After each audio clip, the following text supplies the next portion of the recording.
Hello, my name is Tristan Hoffman, and I will be talking today about functional communication training and the reasons you may have to be against it. I will be going over what functional communication training, or FCT, is, how FCT works, and some research that has gone into FCT, as well as how it can be useful in certain circumstances while still not an ideal therapy technique. At the most basic level, functional communication training identifies problematic or challenging behaviors and replaces them with behaviors that set out to fulfill the purpose of the challenging behavior while no longer being disruptive to the client's life. It helps clients improve communication skills through teaching the use of a more appropriate behavior. While disruptive behaviors themselves are easy to identify, determining the cause and reason for these behaviors is not always clear. Therefore, the first step in FCT is to determine the cause using a number of assessment strategies.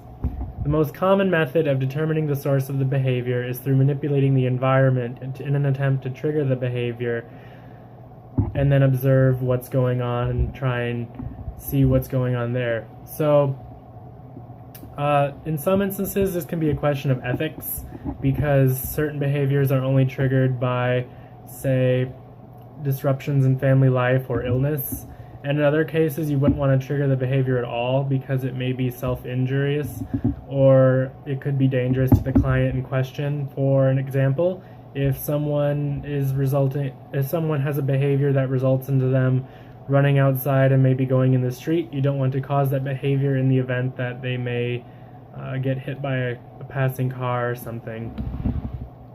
Typically, challenging behavior is caused by a need not being met, as well as the child not having the communication skills required to express this in a productive manner. Behaviors fall into a few categories, these being attention-seeking, the desire for something tangible like food or a toy, escape from a situation or request, and finally providing some kind of sensory feedback. In order for a replacement behavior to take the place of a problem one, there are a few things that have to go on.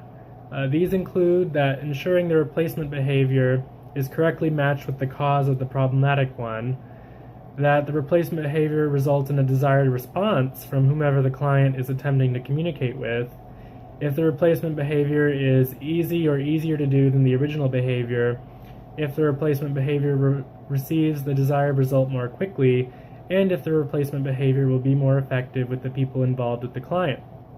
The final thing to keep in mind is that a replacement behavior will need to be something that a client can use to communicate with a wide number of different people.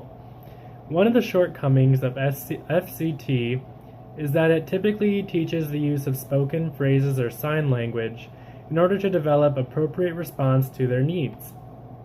However, there are situations where a client's articulation may not be accurate enough for many people to accurately understand, or where the communication partner may not know how to interpret sign language.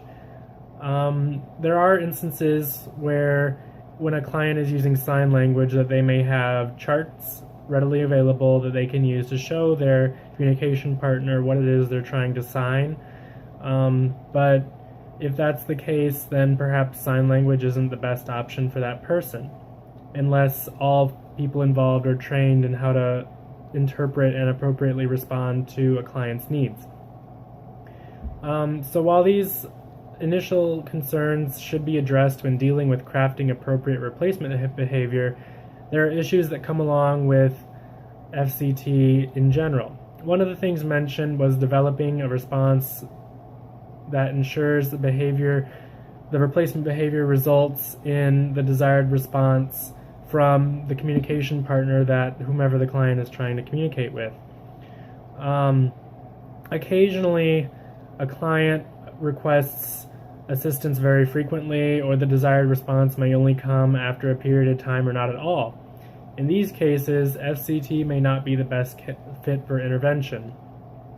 Other times, it may be difficult to bring the undesired behavior to extinction or to reduce it, as safety is a chief concern.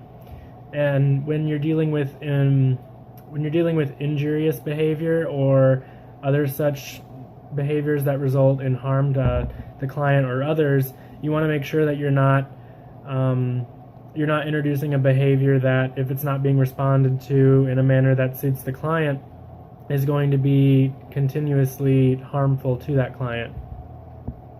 Finally, as with other forms of therapy, what you get out of it is sort of what you put in. The clients who have more involved parents or caregivers will most likely benefit more than the clients who have less involved parents or caregivers and who are able to devote less time to training them with the therapy. So the process of FCT includes a period of time in which prompts are utilized to encourage the replacement behavior as opposed to respond with that, as opposed to responding in the same undesired behavior. Occasionally, a client may need some form of punishment in order to receive the full benefits of FCT. There are parents out there who are very against punishment, and occasionally there are behaviors where you don't want to punish them anyway, such as with the case of self-injurious behavior, because again, you want to keep the client's safety as your chief concern and you don't want them to get hurt. It is noted in many studies, including one by Hagopian, Wilson, and Wilder, that the replacement behavior, if it is not targeting the problem behavior, then it's not going to see a reduction in the problem behavior, and the replacement behavior may not be used. So in this instance, the subject of study was punished for behaviors that was not being addressed in the proper manner. So it's kind of like a double whammy for that client. They may have been harming themselves or others, as well as being punished for the behavior when it wasn't something that was wrong in the first place. In such instances, perhaps FCT may need to be more closely examined over the wide acceptance that it has.